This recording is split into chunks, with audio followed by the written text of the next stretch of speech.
गॅसच्या तुटवड्यामुळे वेगवेगळ्या हॉटेल चालकांना जे आहे ते वेगवेगळ्या क्लुप्त्या करत या ठिकाणी आपला व्यवसाय जो तो चालू ठेवावा लागतोय।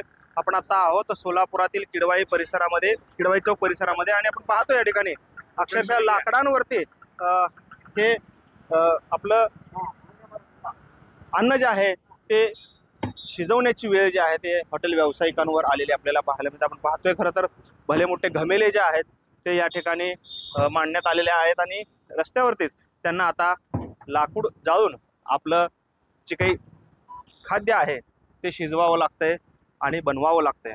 खरं तर एकीकडे गॅसचा तुटवडा असतानाच दुसरीकडे मात्र आता लाकडाचे दर सुद्धा मोठ्या प्रमाणात वाढल्याचं चित्र आपल्याला पाहायला मिळतंय आणि त्याचा फटका जो आहे तो या छोट्या व्यावसायिकांना बसताना आपल्याला पाहायला मिळतो। आपण पाहतोय खरं तर लाकडावरती हे सर्व पदार्थ जे आहेत ते बनवण्याची वेळ त्यांच्यावरती आलेली आपल्याला पाहायला मिळते।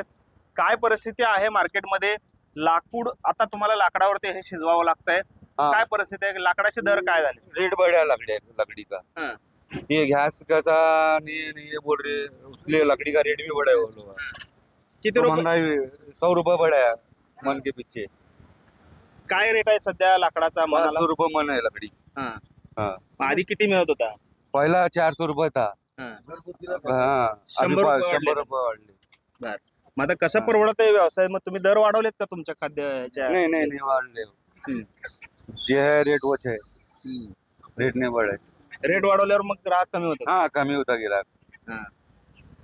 आपण पाहतोय खरं तर लाकडाचे दर सुद्धा वाढलेले आहेत मनामागे, म्हणजे एक मन 40 किलोचा असतो आणि या 40 किलो मागे 100 रुपये जे आहे 100 रुपयांची वाढ या लाकडाच्या दरामध्ये झालेली आहे। त्यामुळे याचा फटका जो आहे तो थेट छोट्या व्यापाऱ्यांना, ज्यांचं छोटे दुकानं आहेत, छोटे हॉटेल्स आहेत, त्यांना याचा थेट फटका जो आहे तो बसताना आपल्याला पाहायला मिळतोय। आणखी काही व्यापारी आहेत, काय परिस्थिती आहे मार्केटमध्ये? लाकूड महाग झाले? लकड़ी महंग हुई और अभी ईद है, सामने रमजान है और शिरकुंभा बनाने के ऐसे गैस लगता है कि महाराष्ट्र सरकार को सोचना चाहिए कि हमारा एक बहुत बड़ी ईद है कि गैस हमको जल्द से जल्द घर घर पहुंचाए तो बहुत अच्छा रहेगा।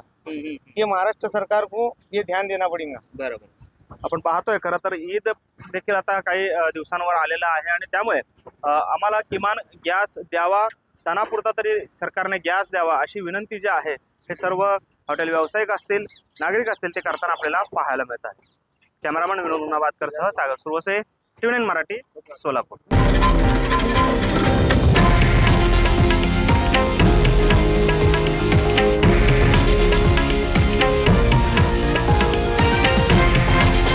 हे आहे देशातील नंबर 1 न्यूज नेटवर्क आणि आपण पाहत आहात TV9 मराठी, एकमेव।